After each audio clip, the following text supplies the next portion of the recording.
Notre média accompagne tous ceux qui se préparent, qui vivent ou qui ont vécu la mobilité internationale. Déjà 2000 interviews disponibles sur françaisdanslemonde.fr. Je suis Gauthier Seyss et j'ai le plaisir de passer 10 minutes avec Magali Desmith. On va parler du retour en France. 10 minutes. Le podcast des Français dans le monde. françaisdanslemonde.fr. C'est une voix que vous avez régulièrement entendue sur l'antenne de la radio des Français dans le monde. Qui dit retour en France, dit Magali, on est d'accord? Salut Gauthier, et oui bien sûr, c'est un sujet qui me passionne et en effet on en a parlé plusieurs fois ensemble, mais ça faisait un moment qu'on n'en avait pas parlé, donc je suis ravie de te retrouver. Et au demeurant, même si on en a parlé plusieurs fois, le retour en France reste une étape qui peut être compliquée. On a fait des podcasts ensemble sur trouver un logement, trouver un emploi, réouvrir son compte bancaire. J'ai fait pas mal d'interviews de Français qui ont vécu la mobilité internationale et qui ont décidé à un moment de revenir dans leur pays natal. Ça reste toujours, même pour les professionnels de l'expatriation, j'ai eu le cas avec Cécile Lazartigue qui rentre en France au bout de 27 ans, c'est toujours une marche qui est un peu plus haute que les autres. Et oui, c'est pour ça qu'il faut se préparer. Et même si on se prépare, finalement, on peut pas tout prévoir, on peut pas tout contrôler, on peut pas tout maîtriser.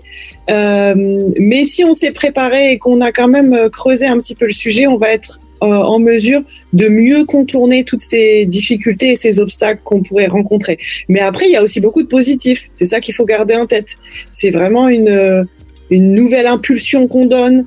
Et puis voilà, on peut créer plein de nouveaux projets au moment du retour, donc c'est pas que du négatif, il y a aussi plein de choses positives et des belles histoires de retour en France.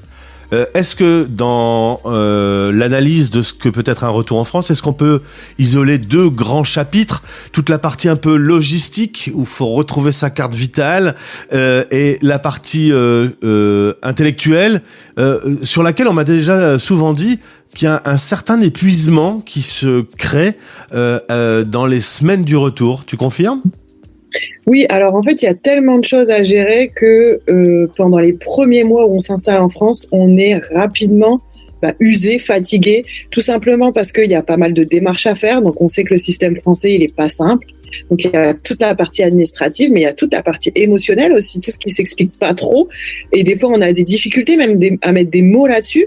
Et puis après, quand on rentre avec des enfants, il y a aussi, on veut le bien-être pour nos enfants, on veut s'assurer que tout va bien pour eux. Et puis après, il y a toute la partie emploi aussi, où prendre un nouveau poste, que ce soit n'importe où dans le monde, ça demande beaucoup d'attention, beaucoup d'ajustements, plein de nouvelles informations à assimiler. Et en fait, c'est toute cette accumulation de choses qui fait que on a beaucoup de choses à gérer et ça peut rendre en fait le retour en France challengeant.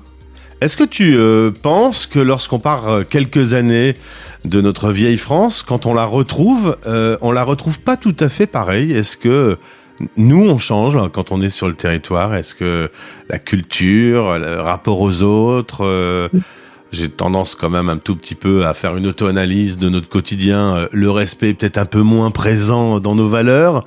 Est-ce que les gens avec qui tu travailles, t'en as accompagné 50 cette année, te disent ce genre de choses?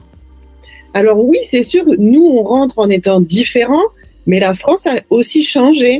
Et puis après, chaque personne, en fait, on est aussi dans des moments de vie où on peut poser un regard différent sur la société, nos attentes sont différentes, on rentre peut-être avec des enfants, donc alors qu'avant, on n'en avait pas quand on était en France avant. Donc toutes ces perspectives-là, en fait, peuvent jouer en fait dans le retour en France.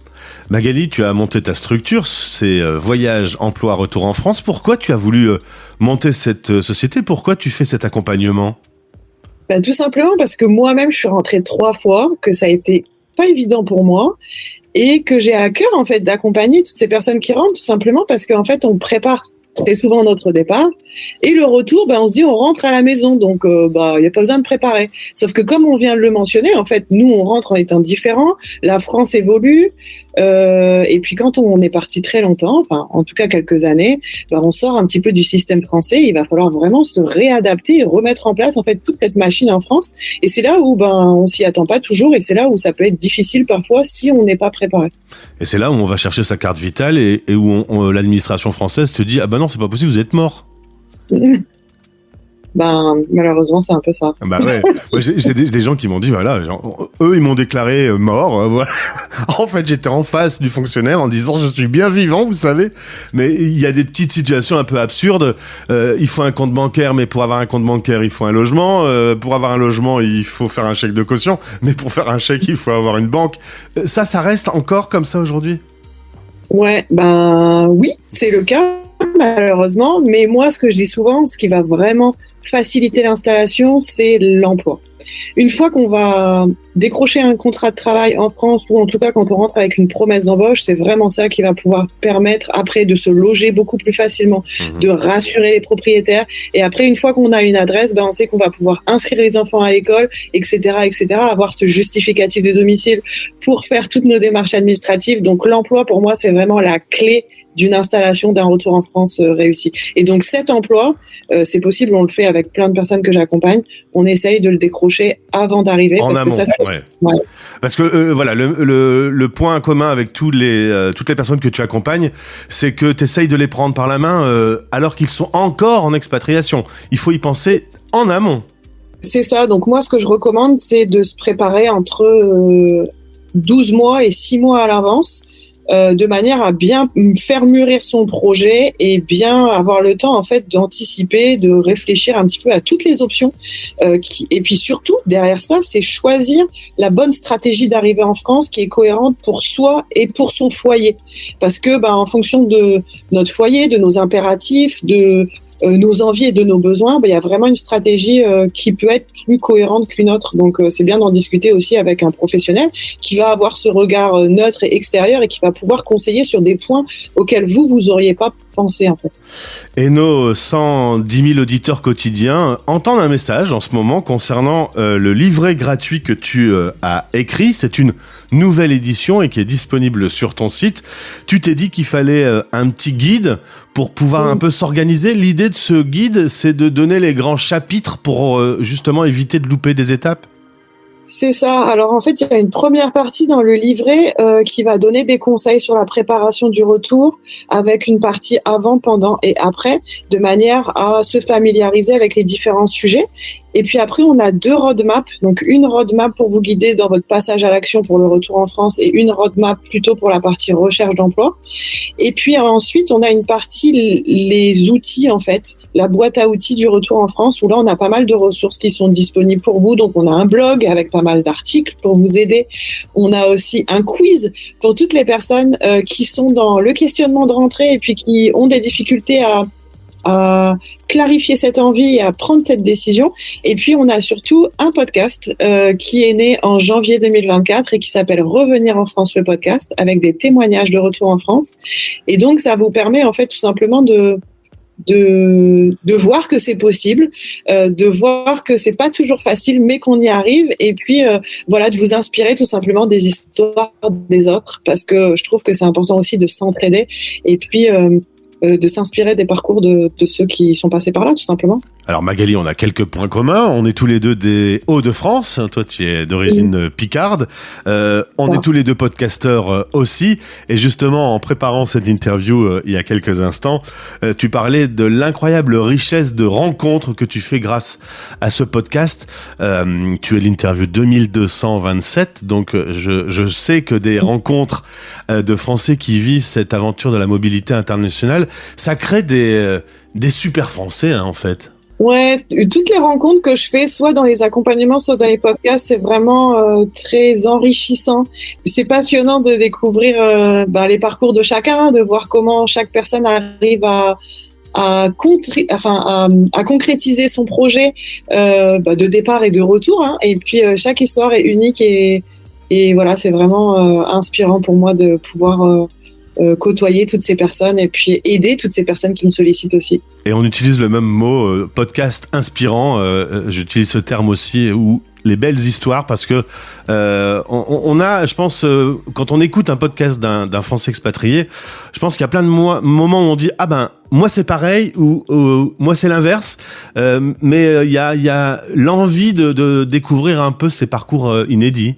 Ouais, je pense que c'est vraiment une richesse d'avoir tous ces parcours qui sont variés, uniques et tellement inspirant. Enfin, voilà. Moi, et puis, ce que je dis aussi souvent, c'est que moi, je suis en France en ce moment, mais je voyage continuellement avec toutes ces personnes que j'accompagne, qui sont encore à l'étranger, et puis toutes ces personnes qui rentrent dans différentes régions aussi.